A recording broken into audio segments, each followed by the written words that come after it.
Tiga makan. Mulai kan? Kita mulai. Lah.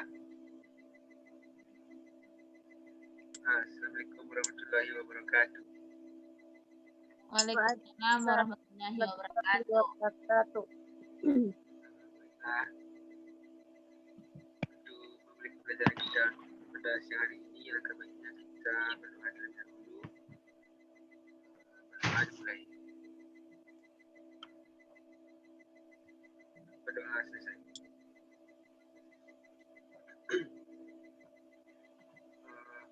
Sebelum memasuki pembelajaran, Bapak absen terlebih dahulu ya. Ika hadir, Pak. Delvi,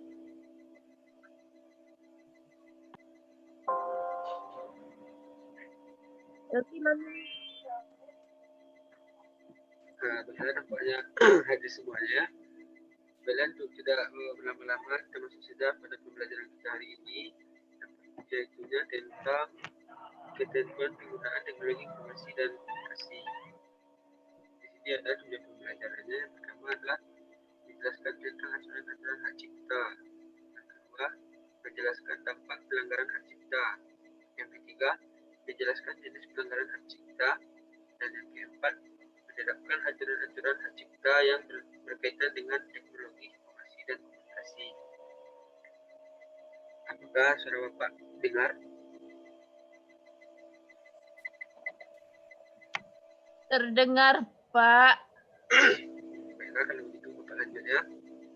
Kelima, mengetahui prinsip-prinsip kesehatan dan keselamatan kerja. Dan keenam, memperagakan posisi duduk dengan baik dan benar.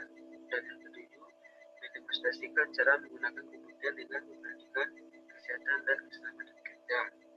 Dan selanjutnya menjelaskan tentang undang-undang mengenai hak atas kekayaan intelektual. Masuk kita kepada materi pertama, yaitu etika dan moral dalam menggunakan perangkat teknologi informasi dan komunikasi. Etika merupakan ajaran tentang baik buruknya sikap atau perilaku seseorang, sedangkan moral adalah segi kejiwaan yang berkaitan dengan sikap dan perilaku seseorang. Jadi, etika sangat berhubungan erat dengan moral. Dari istilah tersebut dapat disimpulkan bahwa orang yang memiliki etika yang baik akan bermoral. Nah, selanjutnya masuk ke yang pertama adalah hak cipta perangkat. Untuk melindungi hak cipta software atau perangkat, maka pada bulan Juli pemerintah bisa melalui Departemen Kehakiman menerapkan undang-undang hak cipta atas perangkat atau software. Kok 2.000 gimana deh? Para produsen software merasa puas atas perlindungan yang diberikan pihak Indonesia. Berdasarkan Undang-Undang Nomor 19 Tahun 2002 tentang hak cipta atau UHC pasal 1 ayat 1. Hak cipta adalah hak eksklusif bagi pencipta dan penerima hak untuk menggunakan atau perbuatan ciptanya atau memberi izin untuk hal tersebut jika tidak melanggar peraturan yang berlaku.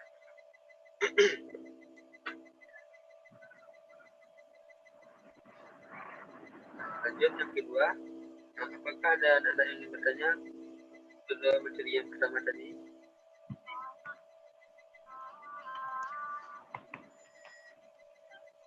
Tidak, Pak. Paham, Pak. Baiklah, Bapak lanjut. Yang masuk ke materi yang kedua adalah menghargai kreasi orang lain. Seandainya kamu membuat sebuah karya yang sangat bermanfaat bagi orang banyak, dan kamu merasa bahwa karya tersebut belum pernah dibuat orang lain sebelumnya, misalnya kamu membuat sebuah karangan cerita anak-anak dan ini sangat diperlukan bagi perkembangan intelektual anak-anak Indonesia. Lalu, bagaimana perasaan kamu apabila tiba-tiba ada orang lain yang mengatakan, oh, karya tersebut ya, demi meraup keuntungan yang banyak, ia telah terbanyak dan mengedarkan karya kamu tanpa pengetahuan dan persetujuan kamu. Tentunya kamu akan sangat marah karena kamu yang bersusah payah menciptakan buku itu, sementara orang lain yang menikmati hasilnya. Jadi di sini kita diajarkan menghargai kreasi orang lain dan dilarang sekali untuk mengcopy paste punya orang lain, karena hal itu termasuk perlakuan yang tidak baik ya. Selanjutnya yang ketiga, mengcopy secara tidak sah atau illegal copy. Mengcopy atau mengisi software dari media penyimpanan satu ke media penyimpanan lainnya adalah kegiatan yang sering dilakukan oleh para pengguna komputer. Tetapi menyanyi software yang memiliki hak cipta tanpa meminta izin ataupun membayar lisensi kepada pencipta adalah praktik yang tidak sah atau illegal copy. Praktik illegal copy terjadi karena alasan keuangan.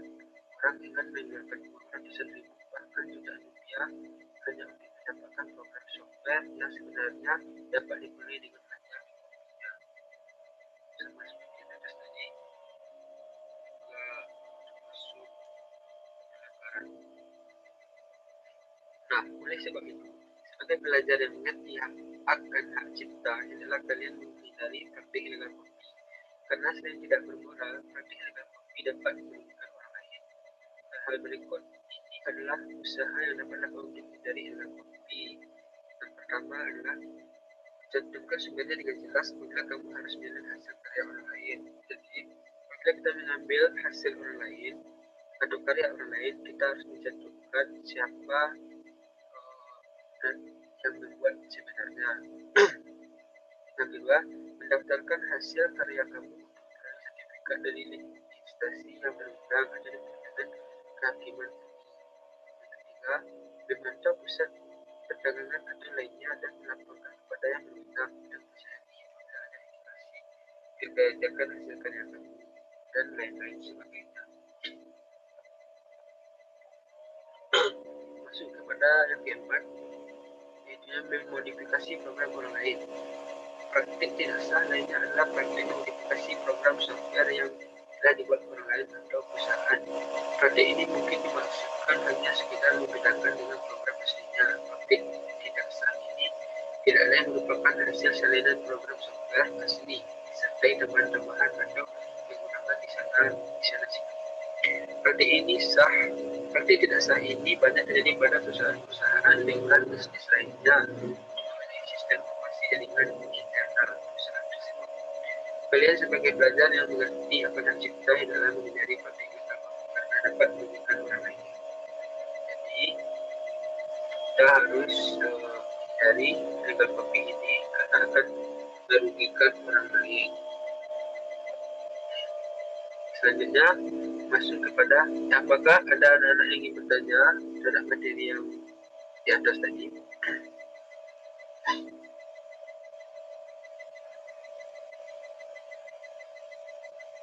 Tidak ada? Tidak ada, Pak.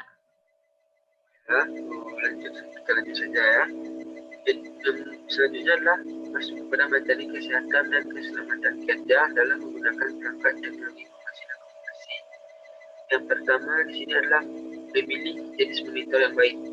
Jika kamu salah dalam memilih monitor, maka akan mengakibatkan berbagai macam penyakit mata. Di antaranya adalah kelelahan mata, menderita rambut jauh atau miopi, dan sebagainya. Beli sebuah jenis seragam bukan juga yang pertama adalah menggunakan monitor jenis LCD Liquid Crystal Display dengan flat tube display karena selain menghemat daya listrik juga dapat menghindari kelelahan mata. Ukuran layar monitor harus disesuaikan dengan pekerjaan. Selalu menggunakan plastik kaca atau screen filter untuk mengurangi radiasi yang dipancarkan monitor. Jadi di sini masuk yang pertama, untuk menjaga kesehatan dan keselamatan itu kita harus memilih jenis monitor yang baik. Apabila tidak baik, dia berdampak kepada mata kita. Selanjutnya, fasilitas appearance dan screen saver yang dapat menyejukkan mata, misalnya appearance relax dan screen saver dengan nuansa kolam beserta ikon-ikonnya atau gambar bunga dan tanaman yang bersih atau yang menyejukkan mata. Yang selanjutnya, saat bekerja dengan komputer adalah diselingi dengan istirahat ringan. Istirahat dapat mengurangi ketegangan dan kelelahan mata dan berkonsultasi dengan dokter jika terjadi gangguan kesehatan mata. Apabila bekerja di depan monitor, usahakan untuk tidak memaksakan mata supaya mata kita terhindar dari berbagai macam penyakit.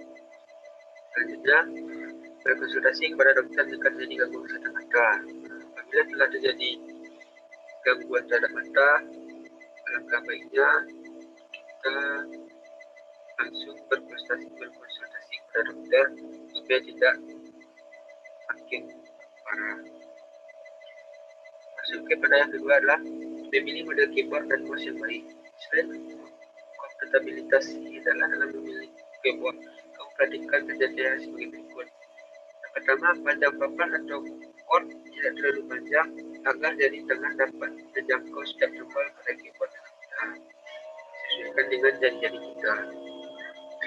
Yang kedua, jarak antara setiap tombol tidak terlalu rapat agar jari tangan lebih leluasa saat menekan tombol. Yang ketiga, penempatan dan ukuran tombol tidak terlalu kecil dan mengikat tombol enter sering digunakan. Nah, dalam memilih model keyboard dan mouse ini, kita dapat memilihnya sesuai dengan jari kita.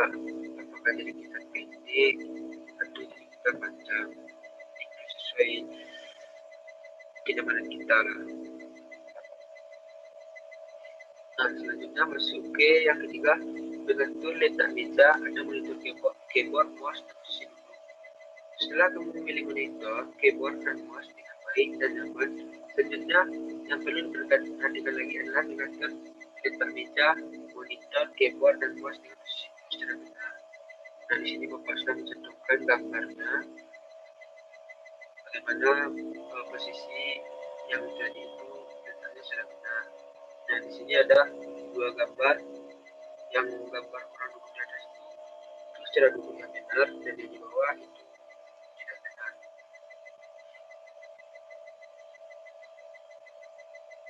Lanjut, yang keempat, gunakan komputer dengan prosedur yang benar.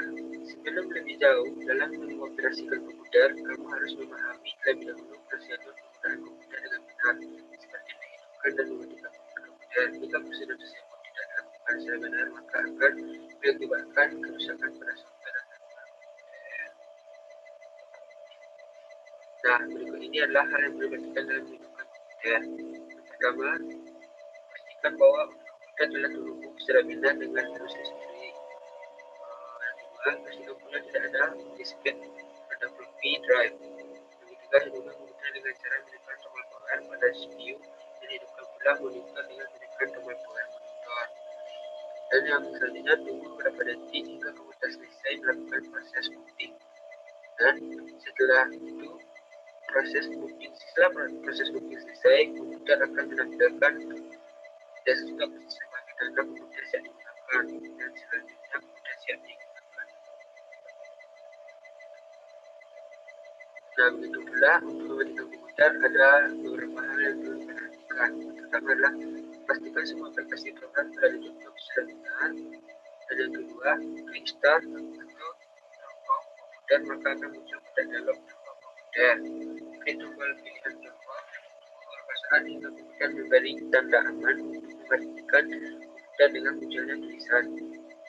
Secara otomatis komputer akan mematikan CPU tanpa harus menekan tombol power. Matikan monitor dengan menekan tombol power monitor, tombol power CPU dan monitor dari arus display dan selesai. Mungkin itu saja materi kita untuk hari ini. Apakah ada pertanyaan?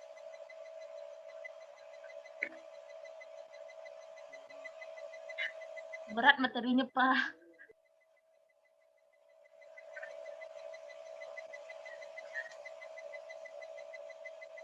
Sampai berapi-api kepala Bunda ya. Sakit pada cika, Pak.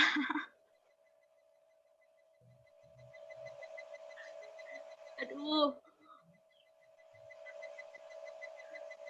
Baiklah, untuk hari ini kita cukupkan saja sampai di sini. Nanti Bapak kirimkan materinya ke grup supaya Anda bisa mengulang-ulang kembali. Pak, kita nggak ada tugas, Pak. Tidak ada, Bapak tidak suka dengan tugas itu. Makasih, Pak. Makasih, Pak. Bapak memang perhatian. Karena Bapak juga merasakan bagaimana sulitnya ada tugas itu ya. Iya, Pak.